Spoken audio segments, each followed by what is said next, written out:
Alhamdulillah, Alhamdulillah wa syukurillah. Ashhadu an la ilaha illallah wa ashhadu anna Muhammadar Rasulullah.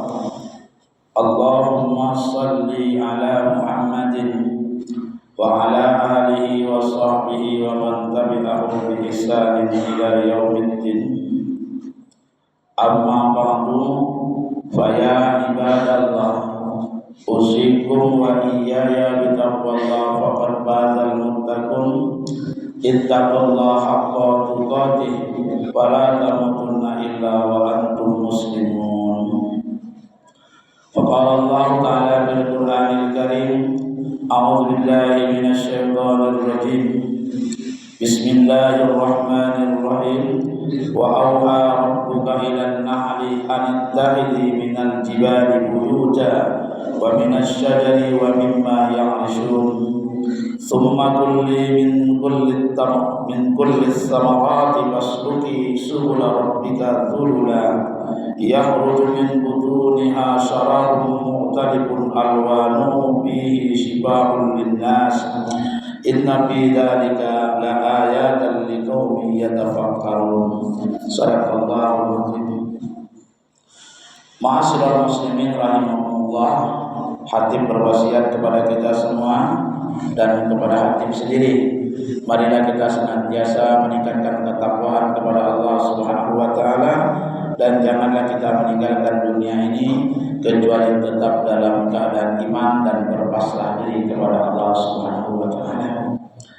Adapun judul yang telah ditetapkan oleh Majelis Dakwah Islam yang Kota Baru adalah seorang mukmin itu bagaikan seekor lebah. Bertolak kita dari firman Allah yang kita bacakan tadi, wa awha rabbuka ilan nahli, dan Tuhanmu telah mewahyukan kepada lebah. Apa yang diwahyukannya? Anittahili minal jibali buyuta, jadikanlah dari gunung-gunung itu sebagai rumah, wa minasyajari, dan dari pohon-pohon, wa mimma ya'rishun, dan dari apa yang telah dibuatkan manusia untukmu. Summa kuli, kemudian makanlah wahai lebah, min kulli samarat, dari segala macam buah-buahan. Fasluki subula rabbika dzulula, dan tempuhlah jalan-jalan Tuhanmu dengan mudah, yang ditundukkan, yang dimudahkan bagimu. Yakhruju min butuniha syarabun, keluar dari perut lebah itu syarabun mukhtalifun alwan, minuman yang berbagai macam rupanya, warnanya. Fihi shifaa'un linnas, pada minuman yang dikeluarkan oleh lebah itu ada obat bagi manusia. Inna fi dzalika laayatan, sesungguhnya pada yang demikian yang diceritakan oleh Allah dalam Al-Qur'an tadi tentang lebah, laayatan, termasuk tanda-tanda kekuasaan Allah, liqaumi yatafakkarun, bagi orang yang mau merenungkan dengan akal sehatnya. Dari ayat ini, ayat 68-69, ada beberapa kriteria lebah yang juga harus dimiliki oleh seorang mukmin. Yang pertama adalah lebah itu memperhatikan tempat dia tinggal. Lebah tak mau sembarangan dia tinggal. Kalaupun dia nanti tidak di hutan, di tempat yang sengaja dibuat oleh manusia, makanya lebah itu bisa diternak. Lebah itu dia tinggal di gunung-gunung, di pohon-pohon. Artinya apa? Ketika itu seorang mukmin hendaklah dia memikirkan tempat tinggalnya. Jangan sampai seorang mukmin itu tidak tahu tempat tinggalnya. Makanya di dalam Islam ada ajaran nikah agar dia tahu tempat pulang. Dan lebah itu sifatnya dalam membuat rumah, dia tidak mau mengganggu orang lain. Itu sifat lebah. Apapun dahan yang dihinggapi lebah, sebesar apapun sarang dia buat di sana, yang daun tak akan gugur. Daun tak akan gugur. Main pun orang di bawah sarang lebah itu dia tidak akan mengganggu, kecuali kita lempar. Kami dulu waktu kecil-kecil biasa dengan sarang lebah itu di Kepulauan Riau waktu umur masih SD 80-an ya. Tidak ganggu dia kecuali kan kita lempar. Itulah sifat lebah. Dan lebah ini di mana dia tinggal, dia itu sangat indah dalam bekerja sama untuk membangun tempat dia tinggal. Makanya kalau kita mengaku beriman, justru kalau diundang gotong royong tak datang harus berpikir kita, bisakah saya mencontoh lebah atau tidak? Ini kan gambaran. Karena banyak sekarang orang dalam bermasyarakat siapa lu siapa gua, tidak mau tahu dia dengan masyarakatnya. Sampai pekarangan rumahnya sendiri pun tak mau dia bersihkan. Sampai-sampai parit orang tersumbat gara-gara drainase dia. Ini kan luar biasa. Jadi kita harus juga bercermin kepada lebah aja. Maka kalimat terakhirnya ia tampak karun bagi orang yang mau merenungkan dengan pikiran, dengan akal sehat. Perhatikanlah lebah. Dia tak mengganggu lingkungan sekitarnya. Kalau dia sama dia kompaknya luar biasa.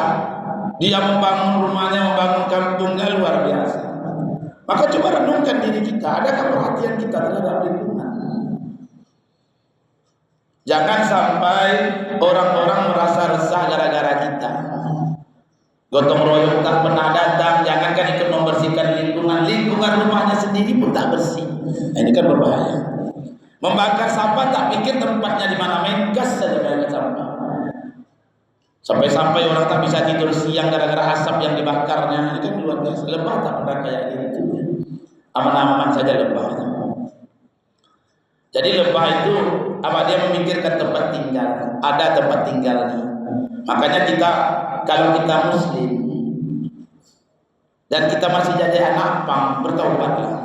Saya tidak mengatakan anak pang itu sesat, karena saya tidak ada tempat tinggal baginya. Di mana SPBU singgah di sana, renungkanlah kembali.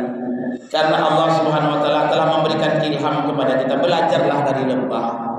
Lebah itu kalau dialau di sini, dia akan pindah tempat lain. Dia tidak akan mau tinggal di tempat yang dia tidak bisa tinggal. Lebah tak mau keliaran-keliaran, Pak. Dia jelas di mana dia tinggal. Usir lebah itu rumah kita, pindah di tempat lain.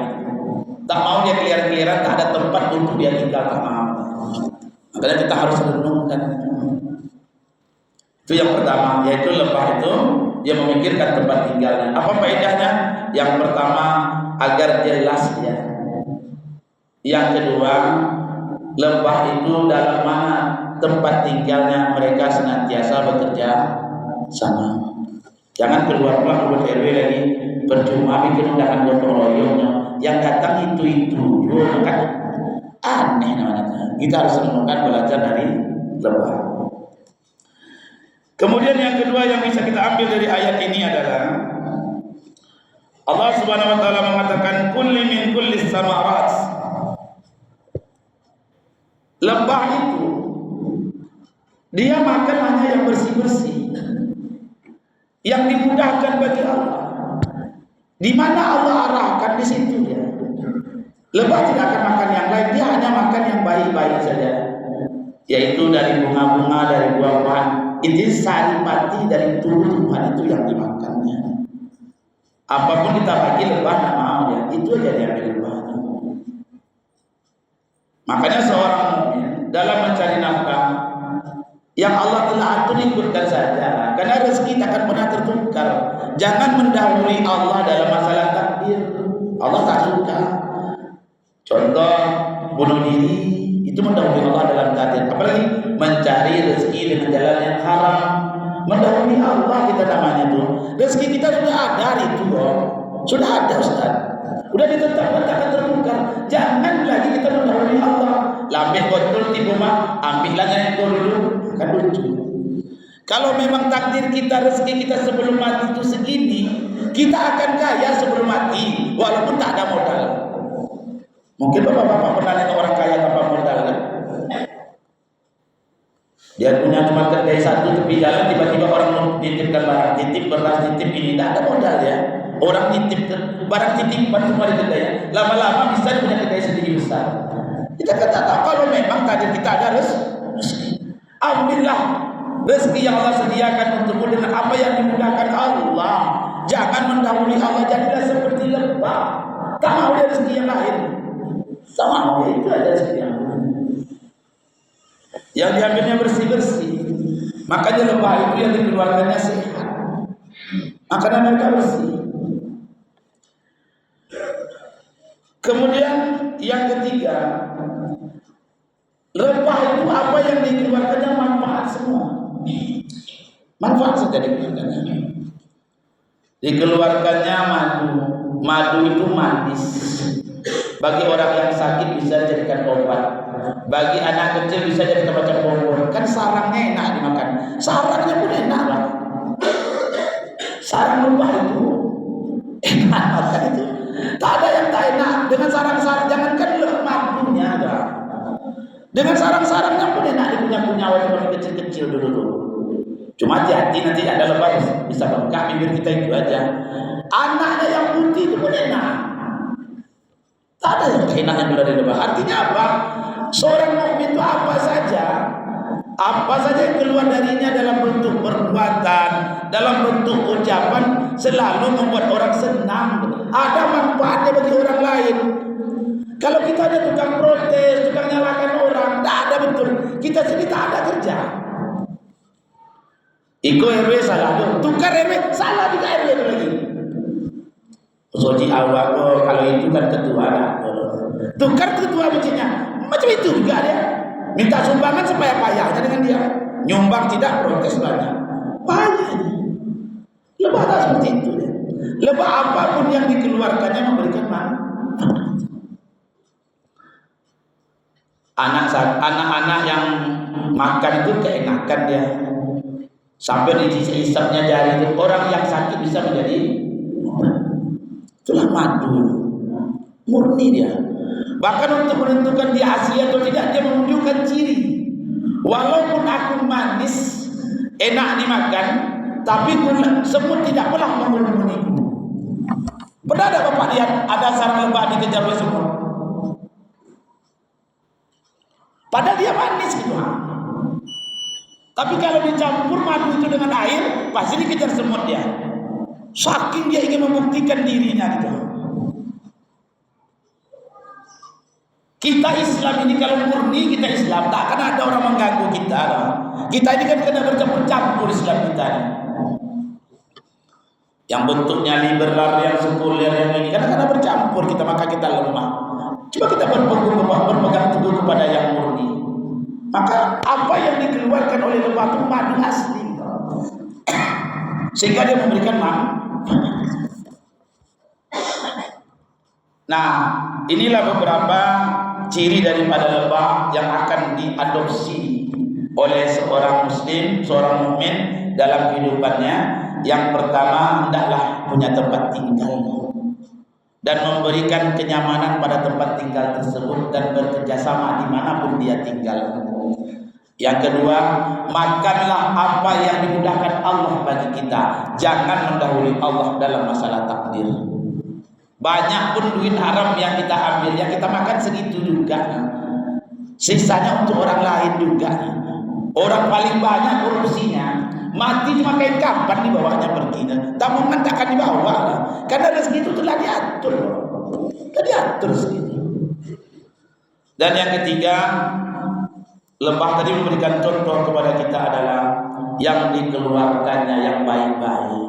Ucapan kita, perbuatan kita, tingkah laku kita. Karena apapun yang keluar dari kita itu harus memberikan manfaat bagi orang-orang yang ada di sekitar kita. Itulah bentuk-bentuk daripada akhlak seorang mukmin bagi tadi seekor lebah. Mudah-mudahan ada manfaatnya. Surat An-Nahl ayat 68 sampai 69. Fa'tabiru ya ulil absar la'allakum turhamun.